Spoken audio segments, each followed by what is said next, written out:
Dear Petra Blaisse, we are happy to see you here in Copenhagen. When Petra Blaisse visited landscape architect students at the University of Copenhagen here back in, we're still discussing the 2007, 2008, yeah. We don't know. No, but anyway, we were many students who sat with eyes wide open watching the impressive pictures of great elegant curtains that drew attention to the boundary between inside and outside in a whole new way. Light filtered, beautiful colors came into their own, and softness showed a vibrant sensuality. It was a new way of seeing the walls and seeing the boundaries. That kind of surprising sight leaves traces when you are a young and curious student. Today, she once again visits Copenhagen. Petra Blaisse is internationally recognized as one of today's groundbreaking landscape and interior designers. We understand that for her, it is the matter of relationship between the aesthetic and technical quality on the one hand, and the context and atmosphere on the other hand. It must merge with, or complement, or challenge the architecture. Her office, inside outside, is today present in Denmark as part of the winning team, together with Kobe Architects, on the master plan of Papirøen in Copenhagen.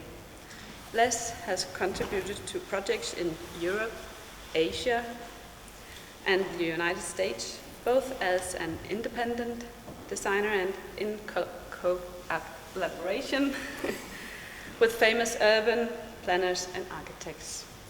Petra, the University of Copenhagen and the Association of Danish Landscape Architects wish you a warm welcome. Thank you so much. Thank you so much.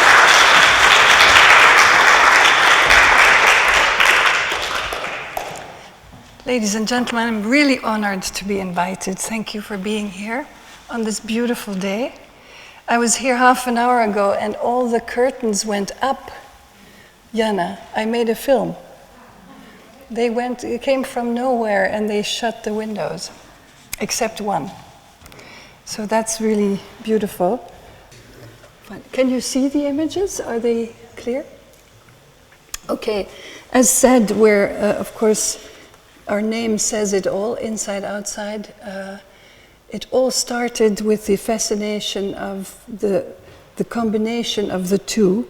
And of course, it has also to do not only with modern architecture, but also in the classic architecture, the window and the view and the influence of the garden on the interior and tapestries, representing landscapes in the interiors were already really a big combination, and the old gardens in our country and in France and in Europe tended to look like carpets and interiors. So it's nothing new to be fascinated by both and by the connection between the two. And of course, with the modern architecture in the sense of transparent architecture, this boundary is already fluid. So sometimes you want to, like in the old days, get the nature, or anyway the idea of plants and growth inside, more like a tapestry that they used to have, and sometimes it's really fluid and almost transparent. So we are about this manifestation of also emancipating the curtain. If you say I'm designing curtains, people think, oh, okay, yeah. But actually our curtains have huge scale and are part of the architecture. And so when we had a show in New York one day, it was in 2000, we also showed the scale in which we work and covered a whole facade in Soho. So our work is about these veils, veiling and creating differences between different spaces in different ways. And it's about the use of light or daylight, to bring daylight in and to to change the atmosphere of spaces, of environments, by filtering and dividing, and also acoustically, of course, influencing the experience of an environment. And curtains, if you work with curtains and textiles for 30 years, you discover very many characteristics, of course, and you discover that even though materials like plantings and textiles are very natural in our lives, in all our lives, in everyone's lives, if you focus on it, you can manipulate the way you use them or change them by cutting or sewing or knitting or combining, looking for combinations that are not day-to-day, things you see. Our work is also about opening up, opening up spaces, to daylight and to, let's say, chance meeting between people and spaces, or between parking lots and public plazas. And of course, as said in the opening speech, the melting of the boundary between the two. And so sometimes you don't know any longer what is inside and what is outside. And this melting is for us a sort of theater almost, that people who use this environment can play with. Reflection of light is, of course, and of space is one of the tools we use quite a lot to get daylight into a space, for instance, or to filter something, but also to reflect light, to create effects. And of course, curtains and plantings can also create rooms and spaces that are flexible. Then the use of the path, which of course in landscape, as you all know, is one of the most important tools to create, to choreograph, as it were, the sensation of a landscape or a garden. And paths that you don't necessarily need to use, but that you could use and then have different sensations. And to us, the path and the track for the curtains are actually one. It's actually the same. You organize the reaction, the movement of the public, of the user, with those two tools. And you can create different scenarios with them. So whether these paths or tracks are straight, whether they are flat or, going in 3 dimensions, whether they are, like you saw in the prison garden, very kind of voluptuous or romantic, they at least have a role to play to show the way, or to combine or to connect a public space, and to show people the way to exits and entrances of buildings or places. Of course, the path can also be covered, so using the tree or any planting as a kind of 3-dimensional place to be also in the shade, or use trees to create rooms outside, like we do here at the Walker Art Center in Minneapolis, is something that fascinates us. Also here in Israel, where we are working on a house of Hebrew and a school, where, in Israel there are so many fences and so many security measures. And so for us to try and invent a way that the security measure and the planting and a kind of protective environment or place to be in the shade and to work is then a real challenge. And this is what we're going to do also in Israel at the moment. And of course, to use the inside and outside also as a tool to shade the interior, not necessarily always by walls or curtains, but also with the planting outside. Not only does it need to be a volume, landscape can also be a void, as we did here in a competition in Antwerp, where we actually connect the city with, emphasizing the emptiness and the scale of a place, so that it can be used by anyone for any purpose, but it has a very dramatic, positive influence on the city. Of course, you can think in large scale, but also in small scale, about the flexibility of green. And so in urban, not only, you know, urban agriculture and all these beautiful idealistic things, but also these kind of elements that we also used in an exhibition on our work and put on the sidewalk for people to sit on, can also be a new way of using something totally normal as lawn. And of course, topography and organizing space, I don't need to tell you because you know all about that. And the fascination that we have with material and color combinations, and of course creating environments that invite insects and birds and things to everything living to a place to animate, for instance, the way you live in a home.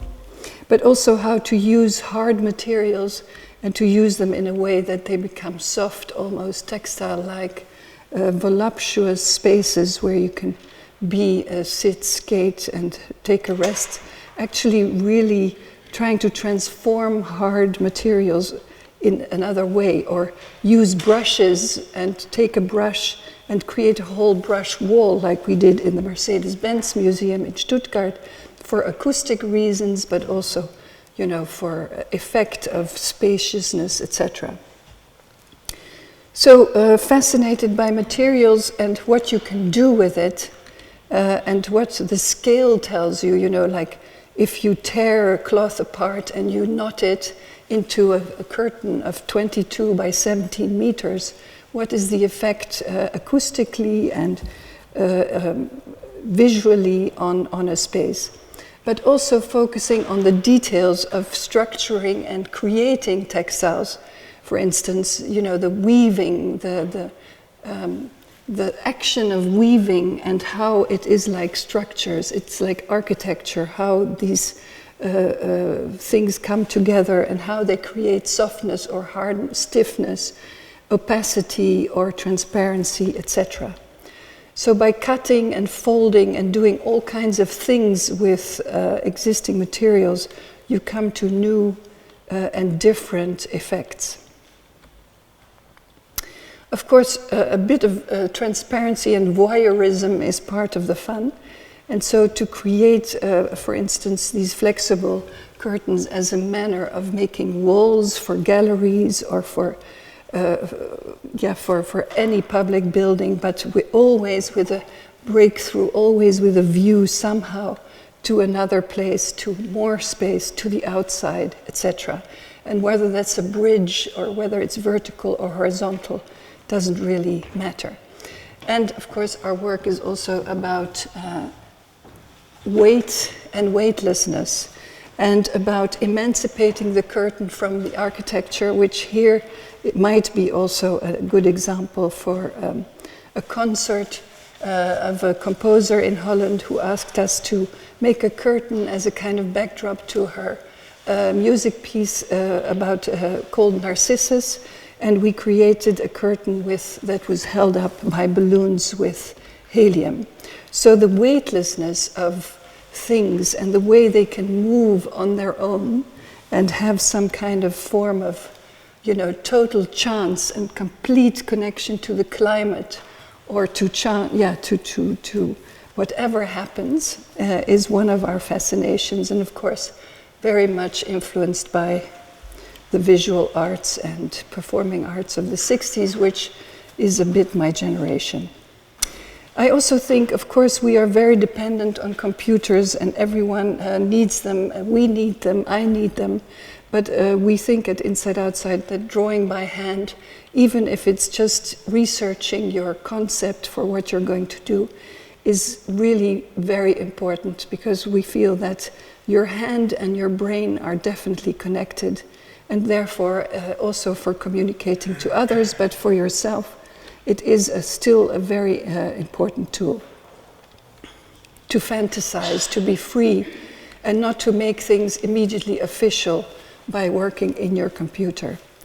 And of course, our work is hands-on. We go everywhere, we test everything on site, we sow and we plant, and we test and we help and we teach and we lecture. and we organize whatever has to be done and communicate all over the world with technicians and so on. And we do research on manners of weaving, but also on finding ways to use the curtain in future, maybe as a sun energy collector. And last year we did some tests with the Textile Lab in Tilburg to find a way to really start to think about producing large-scale cloth or curtains to also help give electricity to the building, or at least for something in the building. And our work is about collaboration, and that is one of the nicest and the most fascinating, because we like to learn, and each day is, of course, like for all of you and all of us, another new way of thinking and developing and discovering, and that is all thanks to collaborations with lots of people in lots of places from lots of different disciplines. And so our team, at Inside Outside, is also multidisciplinary. And with my partners and with my team, we also, of course, lecture like today, but also attend conferences and teach wherever we can.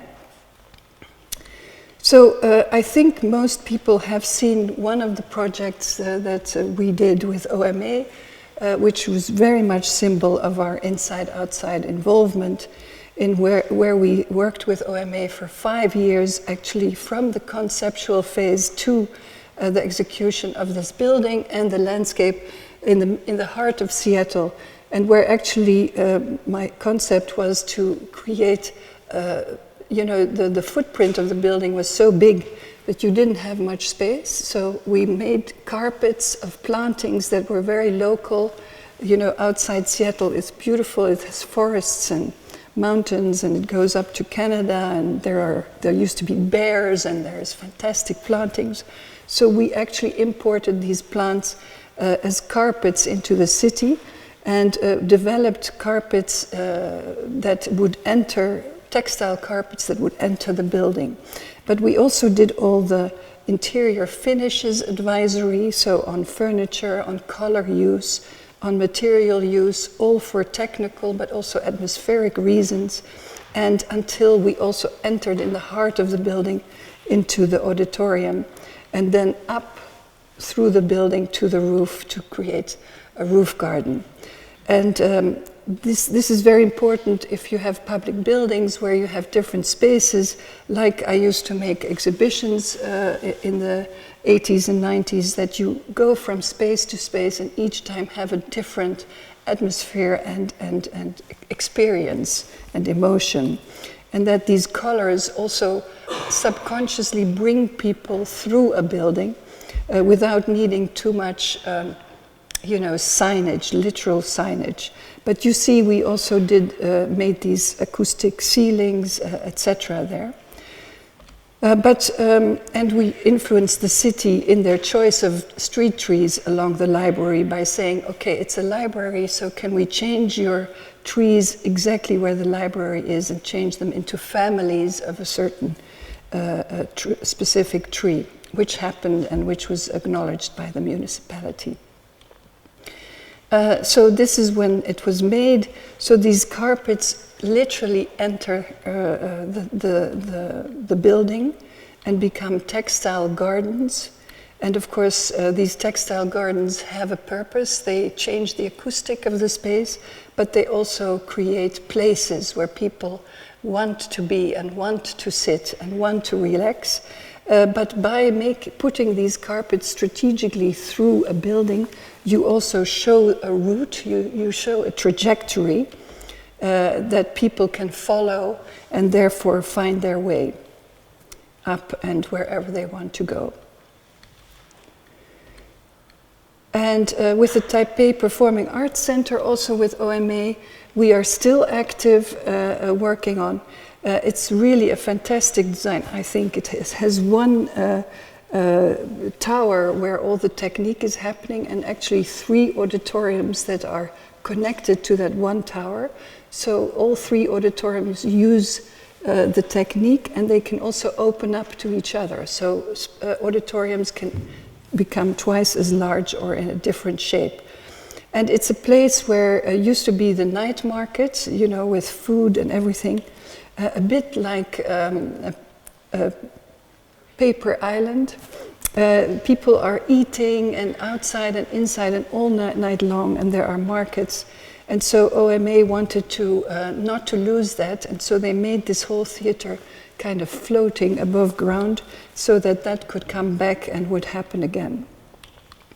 And these are my first sketches about how you could create a plaza under and around such a building to invite people in and to show them the way to the actual entrance, because it's actually in the belly of this floating block and it doesn't really show from the outside immediately.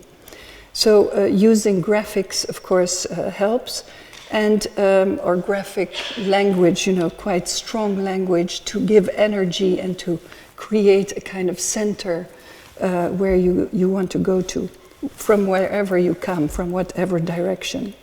And we also worked on the interiors and on the movement. So these are kind of conceptual collages we make to show, you know, you have 3 auditoriums and a heart, and there's this public trajectory that OMA envisioned that anyone could always enter the building, whether you attend a theater or a play or a concert or not, you should always be welcome. And so a trajectory was planned to go right through the whole building. So we helped organize or envision how you could make such a trajectory. And the beauty of it would be that people, and that's really going to happen, that people, even if you don't have a ticket or anything, you can always witness what is going on in the building from another perspective. So while you work on such a project, you start, of course, imagining the spaces, what they should be like and how they should be finished and what colors they could have, and how you could hide technical things in a more storytelling manner, like, of course, all the necessities about safety and fire retardants and acoustic effects, etc. So then we came up with the color use in this building, and what OMA very much liked is this idea that the whole building should look as if it's dipped into a can of paint. So everything is actually a certain kind of blue. And in fact, it sounds very simple, but we went through a whole lot of colors. But what you will know about color, and I don't know if it's in landscape as critical as is in the interiors, but colors have a very cultural connection and are very important. In different places, they mean different things. So we had enormous political discussions about what color could be used and what not, but this is in any case a color that has no political meaning, no military meaning, no negative meaning, etc. And it is very restful for this kind of environment. So we think about how to use it and how to influence a space and how to, with other colors, define the working places and other places to be. And then something starts to evolve. But outside, of course, the landscape is important and the planting. And so we created around this plaza, so chose trees that would really be a special character and would energize the place. And then, of course, it becomes very officially presented to the people of the city and the politicians, and now, of course, it's being built. The food stores are getting back, and we can see the shapes of our roof garden coming. And we are now communicating about the choice of trees on a distance, and this is the kind of pictures we get to say, is this tree okay or is it not okay? And you can imagine it's quite hard to see which tree they are talking about and how, for God's sake, you can tell what is good or what is not good about it. But it's very necessary to do. Are you okay, or Is my voice so that you like to go to sleep, or is it fine? I hear it's a bit like that. We also work in the Middle East, in the Gulf region, but also in Doha, in Qatar, and there of course we work in different climates. So we need to learn a lot about the climates, and Doha is developing on an enormous speed. I think when we started there in 2007 or something, there wasn't much high-rise there downtown yet, but we are actually working with OMA on 2 projects, or have been working both in Education City. So that's a whole new area where lots of universities, faculties, schools are kind of collected from all over the world, and where the Qatar Foundation headquarters is placed, and also a national library is being built. And both the Qatar headquarter building, Sheikh Moza is heading that, and the National Library are designed by OMA. And we've been asked to do the landscape or the gardens and also interior interventions, mainly curtains. And for the National Library, we thought of 2 families, a family of acacia and a family of agaves, and to place them in kind of recessed, round, almost natural indentations, where at least whatever water will fall would be collected. And so we organized that over the place, and designed, of course, all the details. And so you create actually kind of circular rooms where people can rest, or maybe not rest, if you see the details of these agaves, but they are beautifully sculptural, almost sensations once they grow. And what is fantastic in these cultures is, and I think I had the same with Seijima Nishizawa once in America, that they really build one-to-one mock-ups. So you design something and you draw something, but of course you don't know exactly how, what people are going to build it, because you don't know who's actually hands-on doing it, and also what are the difficulties you encounter while building it. So the whole idea, and that's one of the fantastic things, of course, of the computer and the digital age, is that you can communicate in this manner. People send photographs and you can draw on it and comment on it and send it back, but you also have to go there, of course. So these were all tests of how these circular imprints could look like, and how the agave could be planted and whether they would function and grow. And so after a lot of to and fro, it has been built. You see it all, of course, in its development. This is going to be a fountain with golden mosaic. The workers, lots of respect for the workers, because they are many and they work around the clock. Of course, they are groups that replace each other. And we're still working on an entrance garden, let's say, for an underground heritage library. We call this the Heritage Garden. And our proposal is to use leftover travertine from the interior and create a kind of landscape, almost Japanese landscape, with these leftover materials as a kind of welcoming garden to enter the heritage library. And these are the first mock-ups to see how this would work. For that same building, we're developing, it's actually an arts commission, a curtain that creates an auditorium inside this huge space. And here you see, I don't know, do I have a pointer? Well, anyway, you see this kind of diagonal stripe.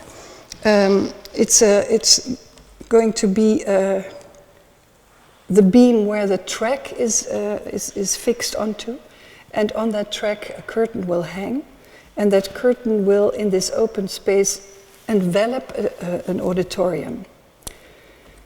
And so as the building develops, we are developing a cloth that would, here you see the drawing.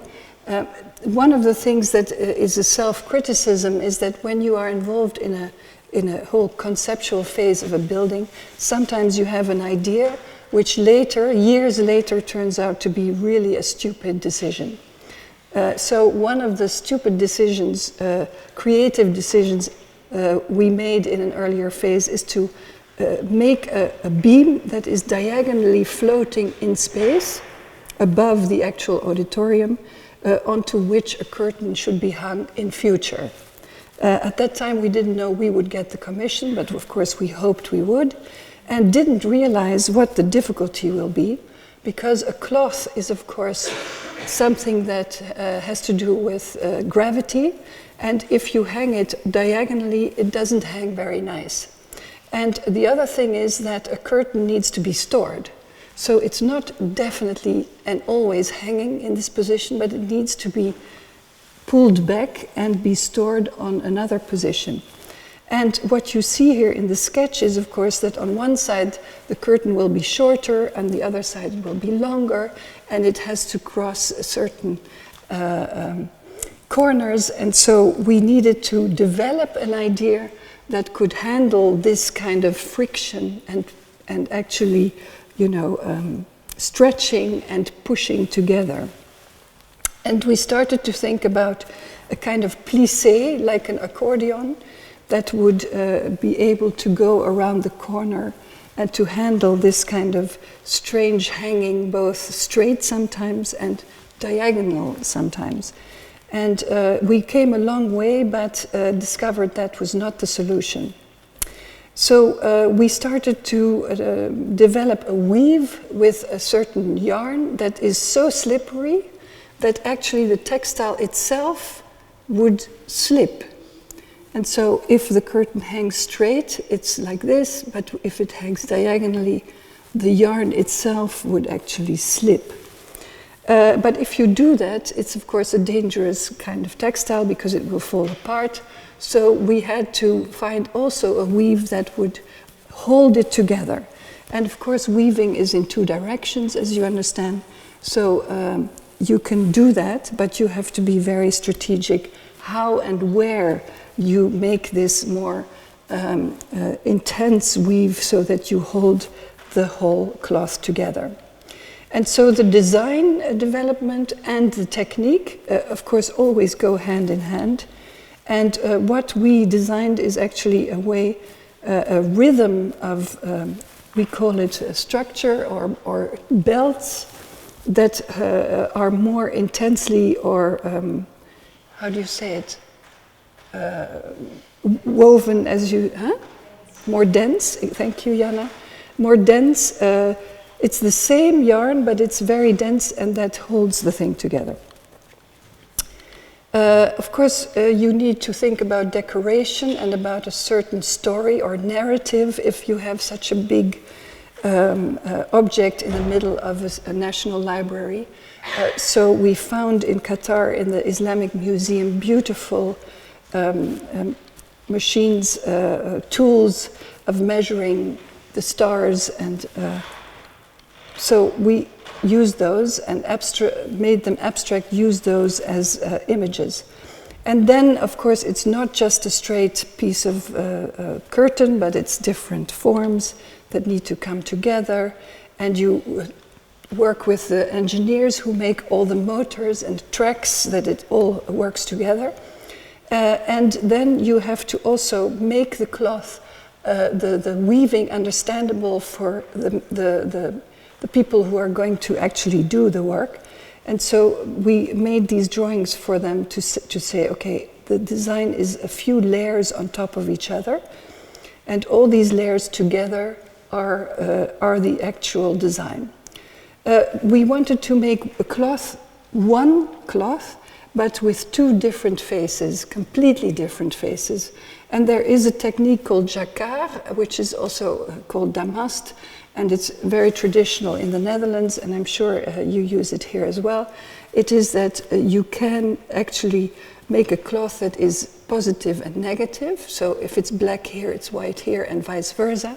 But what we actually managed to do is that it's really totally different. So we created a cloth that on one side is white and silver with a bit of black, and the other side is very dark blue and black. And then you have the cloth, meters of cloth, but it has to be sewn together. So this is the computer imagery you need to create for the weaving people to translate it into their computer system. And that goes really by the millimeter, so that they know exactly how to steer the weaving machines. And then the cloth tests come out, and you need to test how it hangs and how it behaves. Color tests. In our studio, ask the architect, Ram Koolhaas, to come over and say, do you like the blue? What is your criticism? Should it be darker, lighter, etc.? And then you have the next step, that the cloth needs to be fire retardant. So we found a way with the textile lab to spray it with a certain fluid so that it becomes fire retardant, but it's very wet, so it needed to be stretched to dry. And so the textile lab created all these frames in which the cloth is stretched during drying, and so that it becomes very smooth. And then it has to be connected, and we draw all these recipes for the people who produce it. Test, of course, the things on site so the client can criticize it and look at it. You see that we need to make doors in curtains for emergency exits, etc., etc. And then you are at the company, this one is in Germany, who puts the cloth together, the bands of cloth, which is a very difficult task in this case. And then it has to be wrapped. It has to be wrapped and packed in cases, and then it has to be transported from Germany to Qatar, where it needs to be stored for a couple of months. And so also the wrapping and the discussions about a crate and how it is climatized and how it is stored and whether it will damage the cloth is a very important discussion. But here you see a bit the scale in which we work. Then next door, actually not far away, is the Qatar Foundation headquarters, and there we are also have designed the garden. And if you go in Doha and many other countries there, you see this kind of landscape. And Jana and the team that worked with me on this, of course, said, first of all, Sheikh Moza is really talking about being proud of the national character and the national identity, the national treasures. So we should really stop doing this kind of thing and look more at the desert and the really local native species. And for instance, if it's a bit wetter in the desert, you get already this kind of growth. And so we wanted to really get into the atmosphere of what Qatar wants to stand for, and did a lot of research with universities and botanic collections, and talks to professors and people who know and who wrote a lot of books, so read the books, and went into the desert and found out through all these people that actually the desert doesn't have one kind of planting, but almost 15 different plant communities. Because, of course, you know that plants together are stronger than monocultures, but also in nature, these communities help each other to survive, and the different climates and the different situations in the desert create different combinations of, bulbs, grasses, shrubs, and trees. So we developed a systematic garden. It's actually not a garden like the library, because that is a full soil garden. This is actually a plate on top of a parking lot. It's a floating plate on top of a parking lot. So this garden is completely what I call synthetic. It had to be in planters. I hate planters, but we needed to make planters. And so we developed a kind of total landscape of planters that were actually different in size, as you can see, but also different in height. And we advised to use travertin for the whole surface, also creating these buckets, and even defining the roads of entrance and exits, and filling the planters with these different communities, but from the large planter to the small planter, that the communities would be thinned out. So in the large planter you have the whole community, but the smaller the planter gets, the less of that combination will remain. And also we thought it was a very simple idea. We made a recipe of water, because you are limited in your use of water, everyone will understand that, but instead of spreading that maximum amount, we made a gradation. So there's more water and less until there's no irrigation at all. Piet Adolf, I don't know if you know him, he came by our office quite regularly, and he said to me, Petra, when are you going to start to make a simple design? I said, but this is simple. He said, forget it, it's the most complex thing ever. But anyway. So, but we managed to convince the architects and the client that this was a good idea, not only because, of course, aesthetically you can always discuss if it would always look fantastically beautiful, because it has also seasons and sleeping seasons, dormant seasons, etc. But in the whole mentality of showing the richness of actually what is growing in the desert, and also to make a connection to the universities and to the learning, so making this garden actually a laboratory where students and botanists could really see what is going to happen there, and if more water makes a totally different behavior, habitus, or less water, and whether if you thin out, well, I don't need to explain to you what the effect will be on each plant. Even creating models of the planters, because you need to communicate your ideas to everyone. Of course, there are trees also in between the planters, and what we also developed there, as we did already earlier in Almere, is also planters that are below in the parking lot, because you can create an opening which brings daylight into a parking, which makes the parking much more attractive. And also, of course, the air is fresh, and a tree then sticks out, and you also experience the crown of a tree when you are on the plaza or on the public space.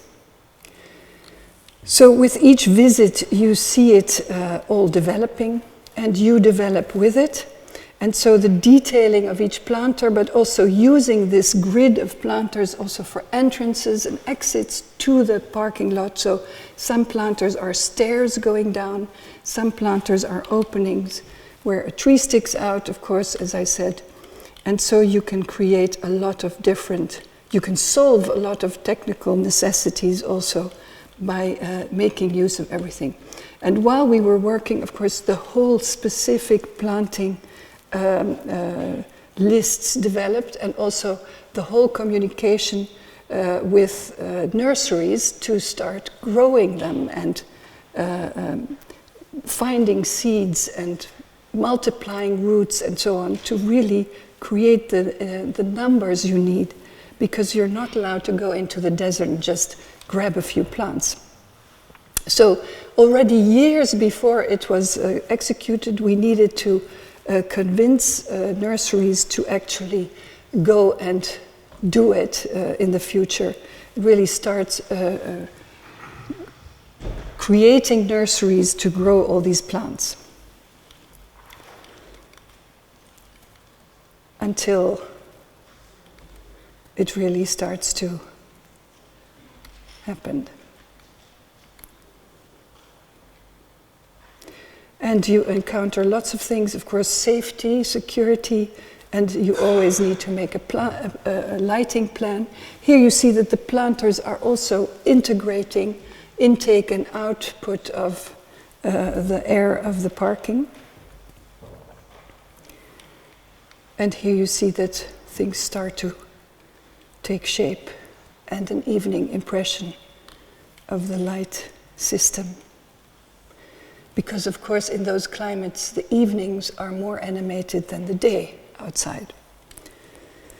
Another way of going from interior to exterior is what we're now doing in Berlin. We're actually asked by a developer from Israel working in Berlin, to create, first of all, to influence their garden design and interiors, but also in the end to create a penthouse, a very special penthouse on the top of a former hospital, in the attic of the former hospital. And that attic used to look like this, and we thought it was an amazing poetic space, and this developer had the idea of turning this into the most amazing, I am quoting, penthouse ever, that he was going to sell to a very special crazy person. And whether we could please design this. And then I thought, well, that would be great to sort of shift in a kind of totally alien shape or presence into that very romantic wooden attic. But what should it be and what could it be? Of course, you can do as crazy as you want, but maybe it was also interesting to just try to create a little villa-like box and bring it inside. And this is what we're now doing. It is a box that has to stand on itself because this whole wooden attic is not very stable, and we want to keep it in the attic's atmosphere as much as possible. And so no fire retardancy treatment, no climatic treatment, nothing at all. So it meant that this so-called glass box that has to look weightless in the end had to actually carry itself. And all the beams in the attic, I went to the engineers of Arup and I said, well, you know, I'm of course total amateur, but I can imagine that you can just cut all these columns if you make a steel structure that takes over the weight and then brings the whole weight down and then to the columns that are actually carrying the whole building, because this is on the top floor, as you can imagine. And that is totally possible, so no problem at all. So not climatizing and strengthening the whole attic, but putting an object inside.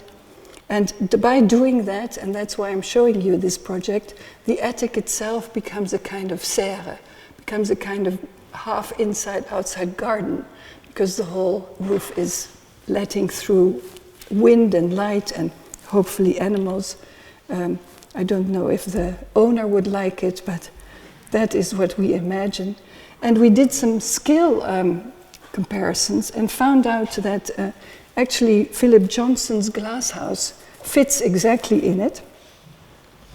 So does the Villa Rotonda. So does a really beautiful house by Nishizawa. And so the owner chose for the Philip Johnson glass house. We are very happy. And that is what we're going to make. And that is, of course, needs a lot of calculations. It is great in the conceptual phase, and then you start to work, and you need all kinds of security measures, and of course, you have to go through all the bureaucracy of Berlin, whether you're allowed to do it or not. But we have great support of the owner, and it's being developed. But the funny thing is, of course, if you have this kind of fantasy, you actually need to do this. Huge steel structures that will eventually look like a very innocent, almost weightless presence in an attic. Are you still okay, or is this taking too long? I could stop immediately. Okay. Then some different projects. I need some water.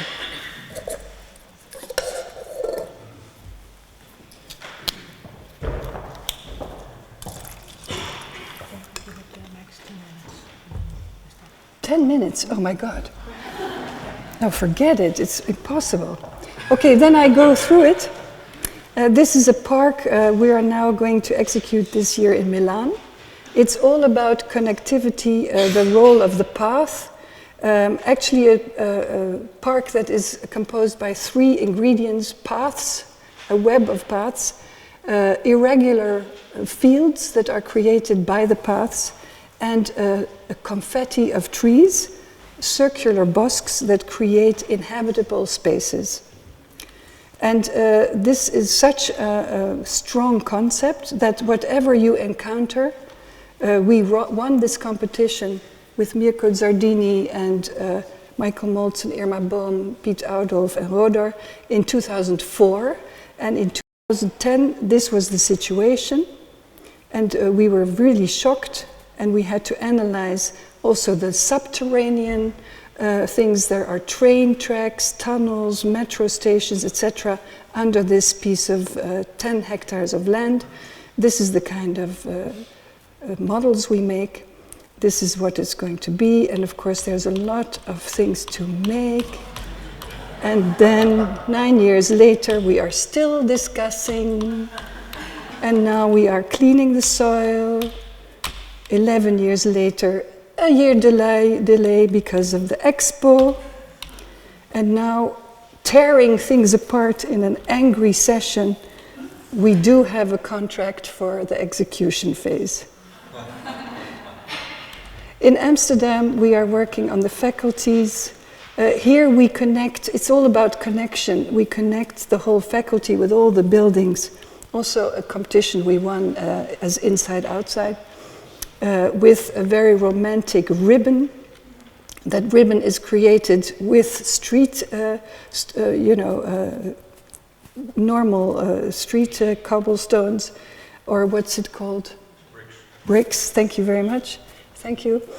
Bricks, and by using the bricks, like I told in the beginning, in a different way, you can create all kinds of effects. But what we also learn, and you also know, is that you have to be there.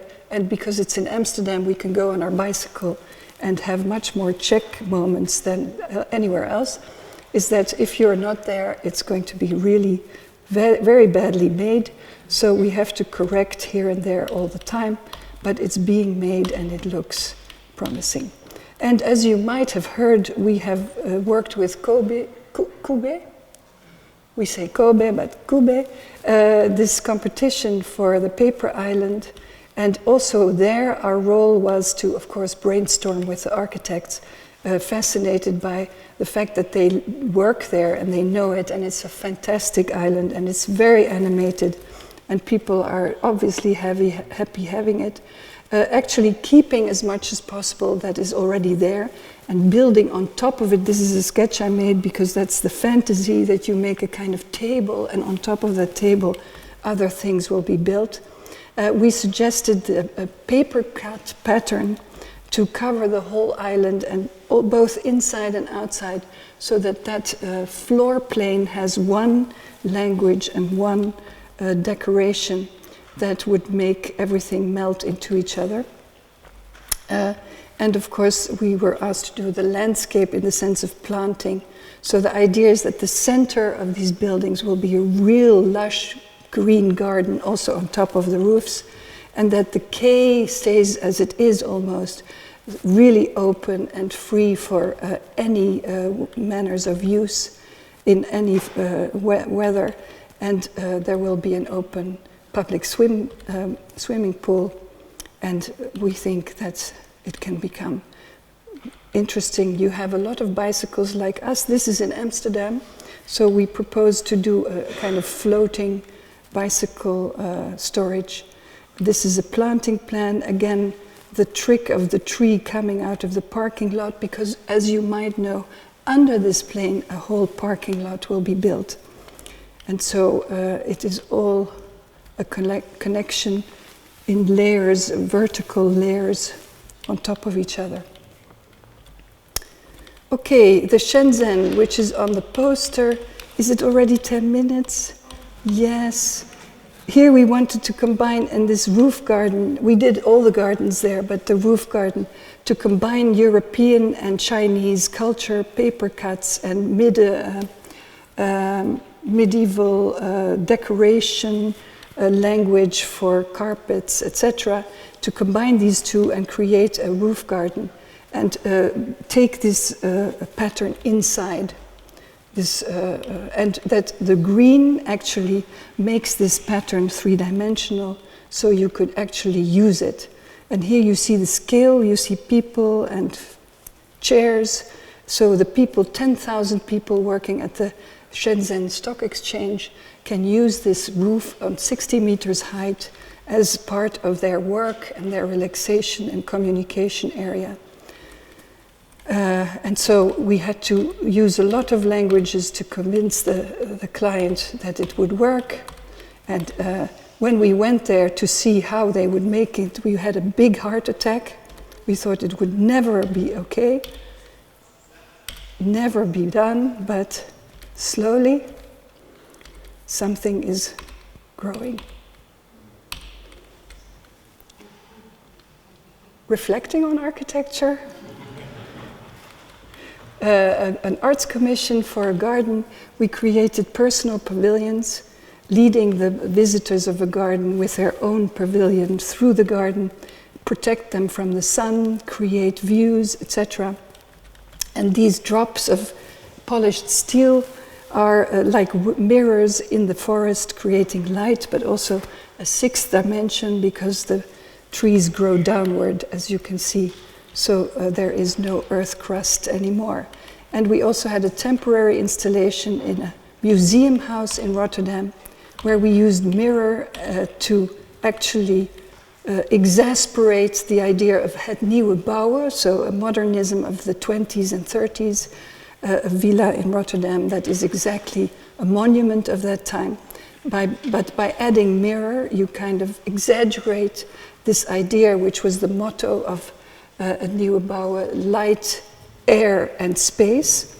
And so by doing that, you not only exaggerate that motto, but you also show the secrets of a museum house, which is a whole discussion in itself, because you see the underside of everything. And so you see all the security installations, the labels of the museum objects, and by deforming this nieuwe bouwen, modernistic, modern house, you get a kind of Gaudi-esque, Dali effect. So you're also kind of confronting this kind of architecture with its soft side. Thank you very much.